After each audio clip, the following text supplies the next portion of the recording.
En primer lugar, muchísimas gracias a Flaxo siempre por la continuidad de este congreso, que ya es un clásico de quienes nos dedicamos a estos temas.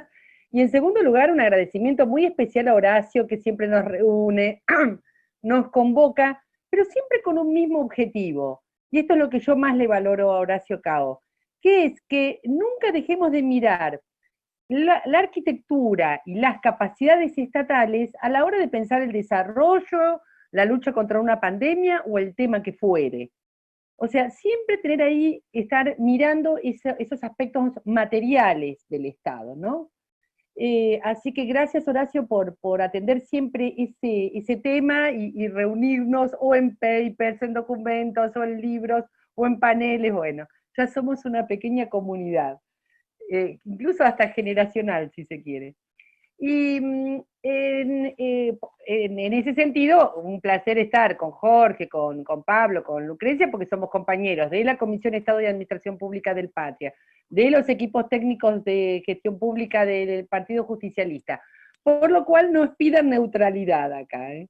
No pidan en este panel neutralidad porque es poco lo que les vamos a poder ofrecer en ese sentido. Todo Estado es hijo de la historia y es hijo de concepciones políticas e ideológicas. Nadie es neutro cuando habla del Estado, cuando habla de su arquitectura o de sus dispositivos. Nadie es neutro. Menos la nueva gerencia pública, que ya quienes me están escuchando, ya veo muchas compañeras de Provincia de Buenos Aires, saben que libro hace varios años una lucha sin cuartel contra esas concepciones anglosajonas que vinieron para debilitar a los pueblos y la soberanía estatal de América del Sur. Así que menos ahí, no me hablen de neutralidad.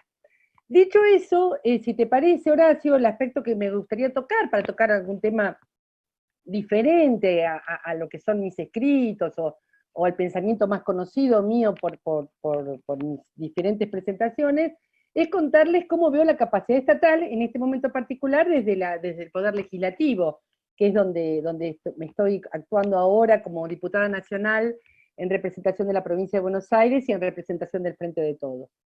Y ahí voy a tirar una hipótesis que voy a tratar de probar con lo que les voy a comentar, que es una hipótesis que estuvo muy en discusión en el momento del presupuesto, que es que hay determinados temas que son perspectivas, no renglones del presupuesto. Allí hubo todo un avance en que el género fuera una perspectiva, es el primer presupuesto nacional que se está tratando y que se ha elaborado con perspectiva de género, y yo tuve un debate muy acalorado, tanto con UNICEF como con la oposición, respecto de que niñez y adolescencia también eran una perspectiva, no un reglón del presupuesto. Y que por lo tanto el etiquetado o la construcción de datasets para leer el presupuesto tenían que tener en cuenta el enfoque de derechos humanos, diversidad, discapacidad, niñez, adolescencia, mujeres y todos aquellos colectivos o aspectos que son transversales a todo el accionar del Estado. Así que, bueno, por supuesto que me encantaría que la academia peleara con el mismo ímpetu que pelea la perspectiva de género, peleara una perspectiva de justicia social. Pero por suerte estamos los peronistas en el poder, así que eso va de suyo, va de suyo. ¿Por qué lo comento? Lo comento justamente porque me parece que muchas veces nosotros nos abocamos a pensar la Secretaría de Gestión Pública, el funcionamiento de esta Secretaría, de los programas de la Secretaría de Gestión Pública, todo lo referido al empleo público, a sus paritarias, todo lo referido, y esto es un avance que hemos hecho desde los equipos técnicos y de los equipos del Patria, todo lo referido a las capacidades político-estratégicas, de las que seguramente hablará Jorge, todo lo referido al federalismo, de lo que seguramente hablará Lucrecia, pero la verdad que las capacidades estatales son todo aquello que interactúa en los tres poderes estatales, no solo en su administración pública, y todo aquello que es práctica y cultura en el Estado argentino. Entonces, la verdad que es un campo inmenso, no solo de estudio, sino de actuación. Por eso a veces, y veo allí algún compañero, algún colega del cuerpo de expertos de la provincia de Buenos Aires, por eso a veces yo tengo estos contrapuntos con los cuerpos de administradores gubernamentales, con los cuerpos de expertos, porque la verdad que voy por una batalla cultural global, donde cada trabajador y trabajadora estatal, cada funcionario, cada dirigente, se forme en una concepción estatal en favor del desarrollo de los pueblos, en favor de la justicia social, porque no va a haber cuerpo de expertos ni secretaría de gestión pública que pueda resolver aquello que no es práctica y cultura impregnada en cada rincón del aparato estatal, en cada rincón de sus empresas públicas, en cada rincón de sus poderes. Ni que hablar del Poder Judicial, pero en eso no me voy a meter, la dejaré a Malala Garrigós que charle con ustedes alguna vez de eso, y debe charla bastante sobre eso, ella. Y respecto del Poder Legislativo, quería comentarles 2 o 3 capacidades estatales que le veo a este tiempo y que me gustaría compartir con ustedes. En primer lugar, la maniobra política inteligentísima, potente, estratégica que significó la conformación del frente de todos a partir de un giro en la política que se dio a partir de la decisión de una mujer, que descolocó a todas las piezas del tablero de ajedrez, que descolocó a propios y extraños y que generó un desafío de diálogo entre fuerzas dentro del campo nacional y popular que hasta ese momento se habían desencontrado y que de pronto se encontraron como un mismo equipo jugando en la cancha de la política argentina, de la política nacional, incluso de la política regional, porque lo que pasa en Argentina, ya habrán visto, tiene un efecto contagio en la región.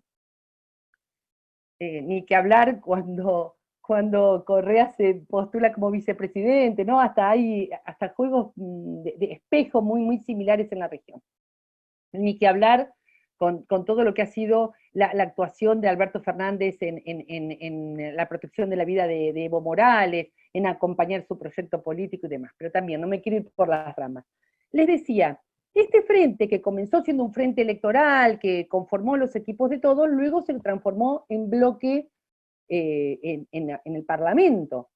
Y ese bloque necesita, a través de las figuras de la presidencia de la Cámara, de las vicepresidencias, de la presidencia del bloque y de sus secretarías, necesita conformar un ámbito de diálogo para llevar adelante una agenda acordada, una agenda que es un acuerdo político.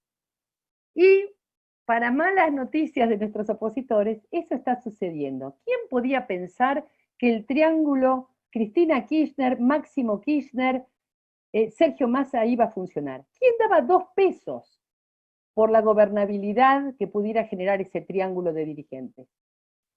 Y eso está sucediendo. Háblenme de capacidades legislativas, háblenme de capacidades políticas al servicio del poder popular y de un Estado popular. En ese triángulo, en ese diálogo, en ese triángulo se produce un efecto cascada, perdónenme la metáfora, porque no nos gustan mucho los efectos de Rames, a los nacionales y populares, pero se produce un efecto ejemplificador, por decirlo de otra manera, por medio del cual todos los demás estamos obligados al mismo diálogo. Como dice algún profe mío de teoría política, el poder llueve, y si hay esta ejemplaridad en el vértice, todo sucede así. Así que, primer punto que quería comentar es cómo se pueden formar triángulos políticos enormemente inteligentes y estratégicos y cómo eso hace funcionar a todo un bloque. Un segundo punto de capacidad estatal, legislativa y por lo tanto capacidad estatal, tiene que ver con este proceso de representación que ya va buscando en las representaciones, no solo representaciones territoriales, sino también temáticas.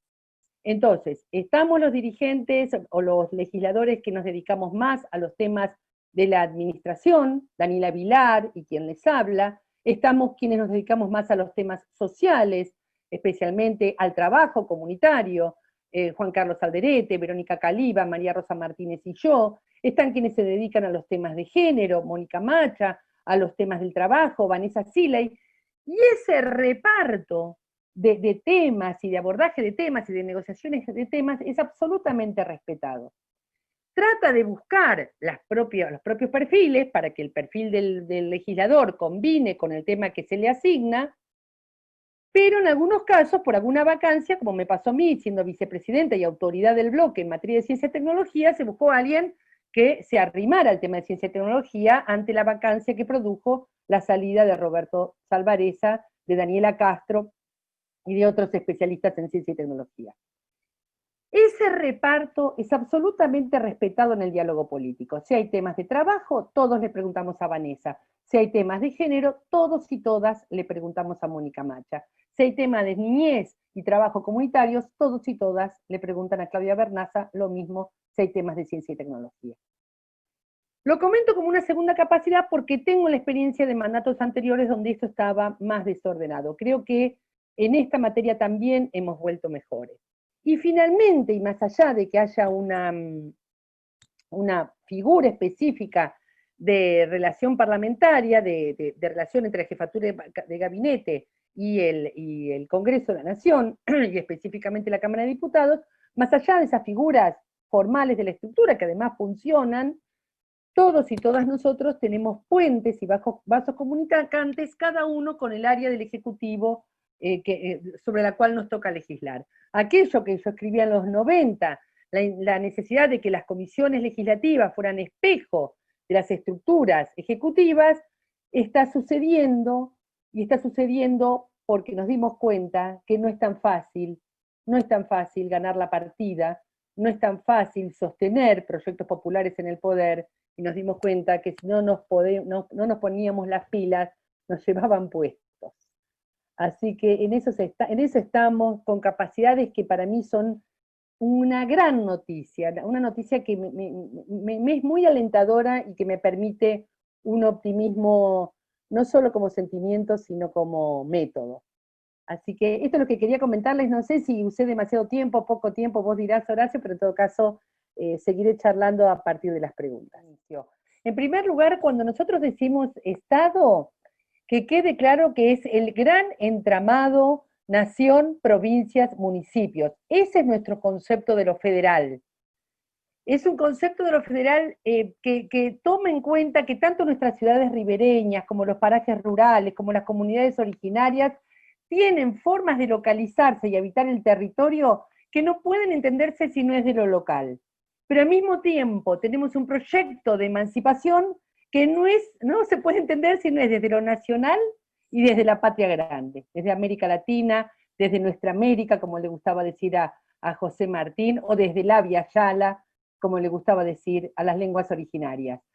Este ir y venir entre la Via Yala y el pequeño paraje o la pequeña comunidad de la Puna Argentina, este ir y venir es la gran trama estatal que habitamos. Así que cuando nosotros decimos Estado, estamos hablando de todo esto cuando venimos del campo nacional y popular, que quede claro.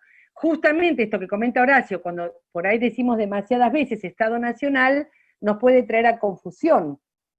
Y hay dos reduccionismos que hacemos. Lo reducimos solo a la administración pública y lo reducimos solo a la administración pública nacional. Bueno, va siendo hora de ir ampliando este concepto en ambos sentidos. Así que aquí dentro están también los municipios argentinos en toda su diversidad, y ni que hablar las provincias y la ciudad autónoma de Buenos Aires. Una sugerencia para alguien que escribió en el chat: estamos tratando de decir provincias o jurisdicciones, pero no hablar de estados subnacionales. Esa es una mala traducción y una mala incorporación de conceptos para estados que vienen de literatura de estados unitarios.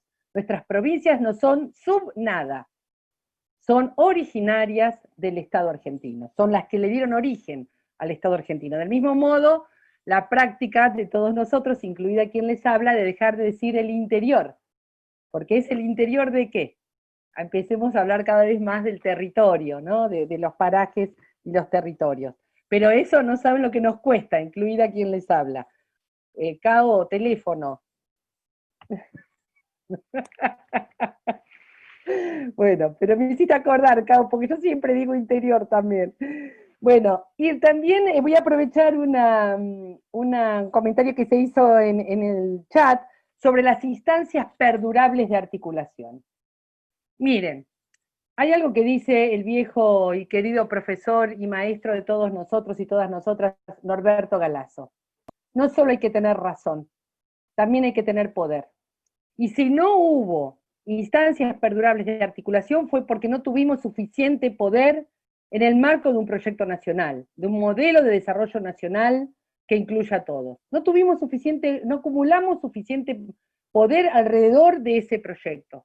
Y eso nos hace que el Estado sea un vaivén pendular entre dos modelos de país. Nada puede perdurar allí. Y en esto quiero traer con toda claridad, me gustó cómo con meridiana claridad Jorge habló del conflicto. Traigamos el conflicto a la mesa. Nosotros estamos administrando y gestionando conflictos, porque el conflicto de fondo es el país que queremos y es un conflicto que arrastramos desde el siglo XIX, que no está resuelto. Entonces no gestionamos consensos, gestionamos conflictos. Ojalá gestionáramos consensos, pero si todo fuera consenso, ¿para qué la política? ¿Para qué la democracia? ¿Para qué las votaciones? Así que lo perdurable vendrá con el definitivo triunfo del sueño de la patria grande de San Martín y Bolívar. Allí vendrán las instituciones perdurables. Mientras tanto, todo está en esta arena movediza, todo sucede en esta arena movediza. Nuestro estado es un estando, es una acción, más un verbo más que un sustantivo, o un gerundio más que un sustantivo. Dicho esto, y solo como comentario final, esto no supone, no significa que quienes venimos, quienes transitamos las ideas del campo nacional y popular, no tengamos modelos burocráticos preferentes, no tengamos una idea de cómo tienen que ser las arquitecturas institucionales.